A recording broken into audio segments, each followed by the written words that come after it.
Um,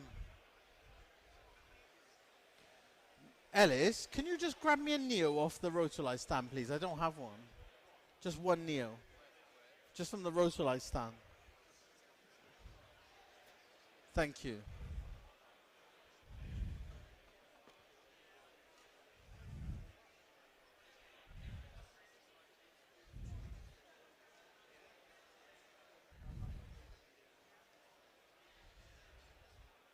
Okay.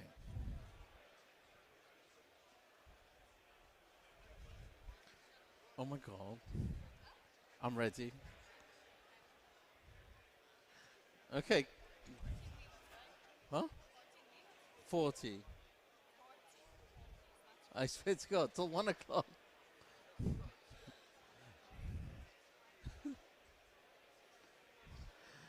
Hey guys, so I'm Sam Nash and I am Rotolight Master of Light. And what I'm going to talk to you about today is capturing that perfect shot and how we achieve it, or how I do it as a commercial photographer. But before I start talking about that, I would love to talk to you about Rotolight's latest products. So as I go through the presentation, then you'll know what I'm using. So this is the brand new Rotolight EOS 2, which is the world's most powerful LED location light. It's 1x1, it's circular, super powerful as you can see. And by having a circular light, what it does, it gives you beautiful circular catch lights in the eyes, whereas cheaper lights usually stay to a square circuit board. By spending extra money on research and development and making the actual bulb circular, you get a natural light like you'd get from like a light source like the sun or a street lamp, and it looks really natural and it really tells a story in your pictures. Not only that, but with these lights, you've got this beautiful lens design on the front, and these lenses give a beautiful soft light straight on the subject without the use of any modifiers or diffusers. But they do come with some as well, so even if you want extra diffused light. But if we have a look at our model now, can you see straight out of the light how beautiful and soft that comes out instantaneously without the need for anything whatsoever? So that's straight on a battery, super portable. And then you've got the little brother of the EOS, which is the brand new Neo 3 Pro. It's exactly the same as the EOS, the world's most powerful on-camera light. Let me just put this on here, and you can put this on a camera, tripod. You can even get your assistant to hold it, which I normally do. So it's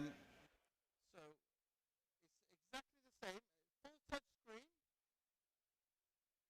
same light, same features. Everything I'll talk about this light will be available on this light, but it's just half the power and about quarter of the size. But even at half the power, look how powerful this thing is. So if for example, I can light my whole model all the way from here in any color I want with this tiny light. And that's with this light also giving that white as well. So these lights are super powerful. And now let me talk about the features quickly. So then 99 TCI, highest color accuracy in the market. You cannot get a light with higher color accuracy. If you look at anything, any other brands, you're looking around, the average is 92 for a light. So you've got your Kelvin all the way from 3000 Kelvin to give a beautiful warm glow, all the way up to 10,000 Kelvin if you want that ice white. Not only have you got the full range of double white, you've got RGB in here too. So by mixing RGB WW, you've got 16.7 million colors at your fingertips. So with the touchscreen, I can go through any single color I want. I can change the hue, the saturation, and really dial in anything I want. Not only that, but on the Pro lights, we've got the Massive Light preset pack. So if I go over to mine, with just one click, I can add special colors that I've developed in my studio, which are this beautiful icy blue. I've also got a gold, beautiful hot pink, and then I've got some really nice very subtle beauty colors which will really bring out skin tones. So I've got 6 different colors that will really bring out different types of skin tones that work on really well with every kind of skin tone, from really dark skin to very pale skin. So next I'm going to talk to you about gels. Everyone heard of Lee and Roscoe gels and filters? Yeah? This light has every single one built into it. So you've got 2,500 digital filters built into these 2 lights. So if I go on to red, orange, purple, I can go through every single Lee and Roscoe filter. One pack of a Lee filters, how much do they cost you? Like hundreds of pounds? You've got every single one. So you've already saved thousands and thousands of pounds just with this one light. So this is your total companion for every camera bag. Not only can you choose any WW or RGB, WW or filter, with this light it's also a flash. So you can flash in any one of any of those colors or white. And now you can use any trigger from any major brand. So you can mix it with Godox, Elinchrom, you've got Newer, Pro Photo. So any triggers now will trigger this.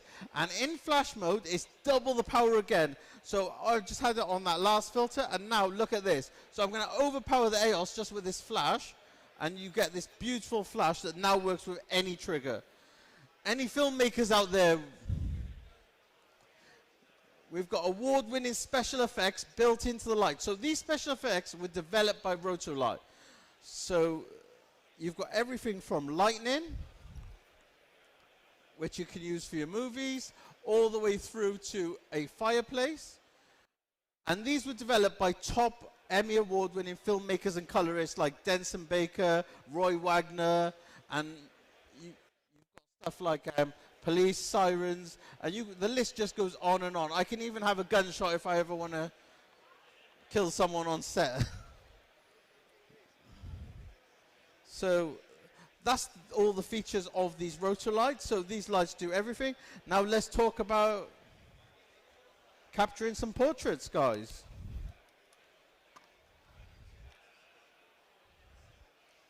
Okay, so first of all, we're going to talk about how to position the light. So when it comes to lighting, when I'm setting a scene, the first thing I like to do is put the light in a place that looks natural. So I would never, the biggest mistake I always see, anyone buys a light, what do?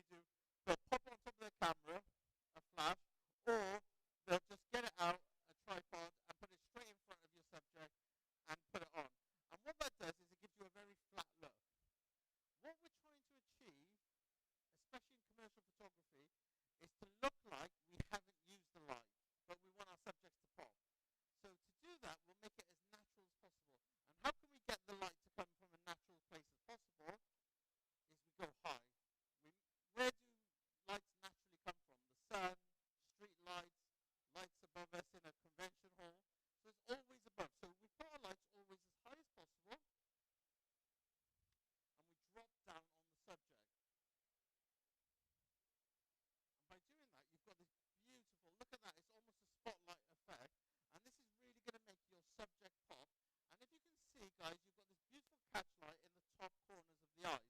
So you always want to come either slightly to the right or slightly to the left of your subject. Anything between 30 and 45 degrees is a good rule of thumb when you're putting your first key light.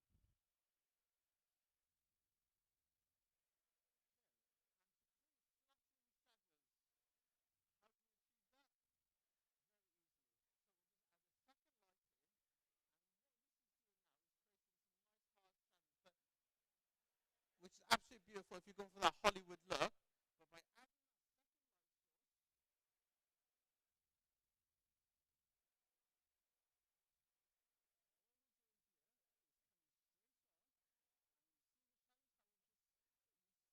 beautiful gradation of color across the subject, and you've got that catch light still there, but you just come in the other opposite way, and you're just erasing those hard shadows. Oh no, my presentation's gone off. What am I going to talk about now? So balancing ambient light with flash. So lots of people use what are those things called? I don't use them. Color checkers. But with the Rotolights, you don't need to do that because it has them built in. But a general rule of thumb is when you're taking pictures, try and match your Kelvin to your surroundings. So it depends on what time of day and where you're shooting, clear sky or if it's dusk, you want to match the Kelvin to your subject. So because we're in a convention hall and it's very clinical in here, I would say you want to be on the higher end where you're around 5,600s. But if you were going to more of a golden hour or dusk where you really want that subject to have that golden glow, then you could go right down to the 3,000 end of the spectrum. So 2 light setups on stage can be anything from putting your key light on a top corner, which I always do from an angle, and then with your second light, there's 2 ways to do it, guys. So if you want to keep the hard shadows, absolutely fine, because you get that Hollywood glamour look, which will make them pop. So you get more definition with the shadows. So your light to dark is going to be very, very popping, if that's the word. Or you can make it more subtle by adding the second light there. But another way to do it, which I like to do, is bring the light from behind and use the second light as a hair light.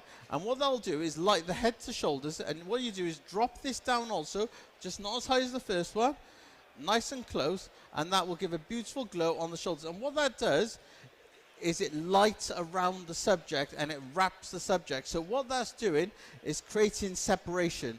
And you're getting separation not from your aperture, because I know everybody buys these 1.2 lenses or 1.4 and you just want to do 1.4, but you're just completely blowing out your background. It could be taken in a studio, it could be taken in China, you'd never know where it's taken.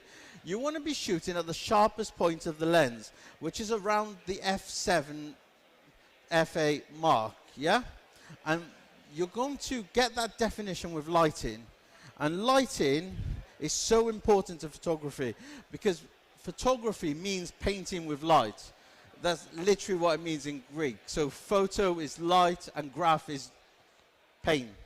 And to get these images or to create emotion, you're going to get that with lighting. Okay, let's go on to the next slide.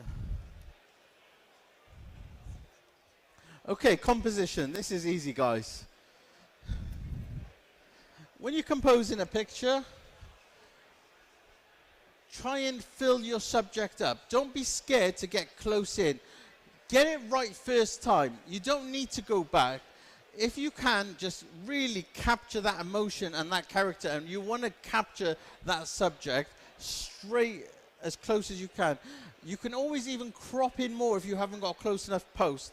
But make sure by getting closer, it's going to give you better depth of field, and it's going to really bring that subject out and make that person pop. How I shoot face and eye detection is so I use Sony cameras myself, and I completely rely, especially these days, on, I remember years ago where everything was manual and very hard to do, but now the face detection is so good, I capture it every time perfectly, and any modern camera can do it. So all you have to worry about yourself is capturing that composition, getting that story, you want to get the emotion out of the viewer. So with your photography, especially your commercial photography, what's your #1 aim is to try and get noticed. If you're making a poster for a client and you're going against hundreds, say if you're on the subway in London and you go down those, say, and you see hundreds of posters next to each other, or if I'm doing a campaign for Next and I'm outside the shop, I need my images to capture that emotion and grab you and bring you into that shop to actually get that sale for them. So you have to think in the mind of a customer, and what's going to grab them is by really punching in, and you have to evoke something. So this is the strongest tool a photographer has in their arsenal, and it's your angles. And by using different angles, you can convey different emotions in your storytelling and pictures. So if I shoot from high above, what does that do to my subject? It makes them more petite and vulnerable. So for things like an ad I would do for a charity, you'd go from above, and you want to evoke that emotion that you're looking down, so you're making the subject vulnerable. If you're doing it for children's clothing, same thing. Make that child or whatever you want vulnerable and smaller, petite, and it's going to give a more feminine look. Whereas on the other side of the spectrum, which is really popular these days, is going super masculine with your pictures, especially with powerful women, which I do on lots of my photos, and that's shooting from a lower angle. And what that does, psychologically, so if I was shooting down and shooting up, which I have in this shot for a clothes brand, that's going to make you want to, you look up in awe. This makes that person like a boss, like a parent figure, whatever it is. Looking up at someone is always going to evoke that emotion that is giving power and it's giving masculinity to the shot. And that's what's really going to help you get that. And then, for example, if I was, let's go in the middle then, and if I was shooting eye to eye, I would do that. Say if I was doing for a banking ad or a GP, and by shooting eye to eye, what that does is put them on the same level as you. So it's giving you trust. An estate agent, for example, holding a key. Recently, I just did an ad for Enterprise. The same thing. We're giving you our cars, but you're on the same level as us. And just changing your angle slightly for a few inches up and down really gives you a huge advantage to your shots. So always try, guys, and do all your shots with different angles and see what you come up with. Okay, so let's go through the settings I use on commercial photography. So as I said, aperture, I know all these latest lenses of 1.2s and 1s and 1.4s and 1.8s, which are great, absolutely great, but all you're going to see is a big blurry mess behind you, and all you'll see is the subject. And what that's done is completely isolate, and it will give you a pretty picture, but you don't know where it's taken or what is happening. What you really want to be doing is pulling that aperture and actually trying to shoot at your sharpest point in the range, which I said is the middle of, so if your lens goes from f1.2 to f14, you want to shoot around f7. And try that, but with using different lights, so light in your subject, light in the background, and light in the foreground, and having lights in different places, which you can see there, you're actually adding definition in without using aperture to do so, and that makes the shots look a lot less amateur and much more commercial. iOS, I'm sure that was supposed to say ISO, but yeah, I use iOS for Apple's. ISO settings, always try and keep it as low as possible, just to avoid any noise. Shutter speed, again. Oh, thank you. Wait, not yet. So shutter speed, I try to go around 160 is my rule for minimum shutter speed, and I always shoot handheld. So by helping my shutter speed, I know in my head it's never going to go past 160. I keep my ISO on 100, but if I need that extra light, I'll just keep bumping up. And on these modern cameras these days, especially mirrorless cameras, you can get your ISO up to 8,000. It's not going to make any difference, especially with the new features by Lightroom, these denoise and all these amazing magical AI features that can really separate and fix the noise into your subjects and your shots. How do I go back to that one? Okay, and now camera modes. Guys, so camera modes, never ever shoot in auto, guys. The camera can guess all it wants, but always try to learn how to do it manually. Get experience by shooting and learning, because it's like driving a manual car or automatic car. An automatic will get you to the same place, but without a manual, you'll never know how you got there. You really want to learn how to use those gears, because that teaches you how to build that shot. Because sometimes you're going to get a setting where that auto will never get it quite right. But if you've always shot in manual, you'll always be able to fix everything. And it's like an automatic car that's stopped on a hill. You won't be able to push it, but if you have a manual, you'll know how to jump it. Okay, so now if anyone has cameras, I would invite you guys after this talk to come up to the stage, and we're going to do some shots with Malu. We're also doing live photo shoots the next 3 days, every day at 3 o'clock on the Rotolight stand.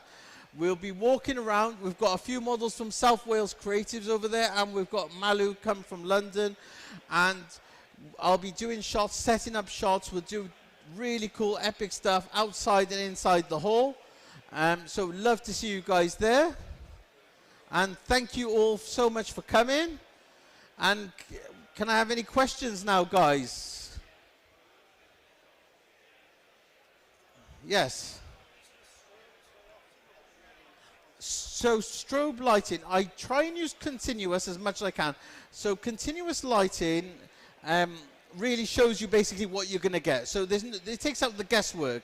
But if you want to use strobe lighting, I use it when I need that extra power. So if I'm outside, midday, really sharp sun, I'd put the strobe on just to get that extra power. And there's a second time I'd use strobe, and that's if I want to freeze movement. So if you saw the ballerina, to freeze the movement, that strobe will get a millisecond of movement, and it will freeze it right there.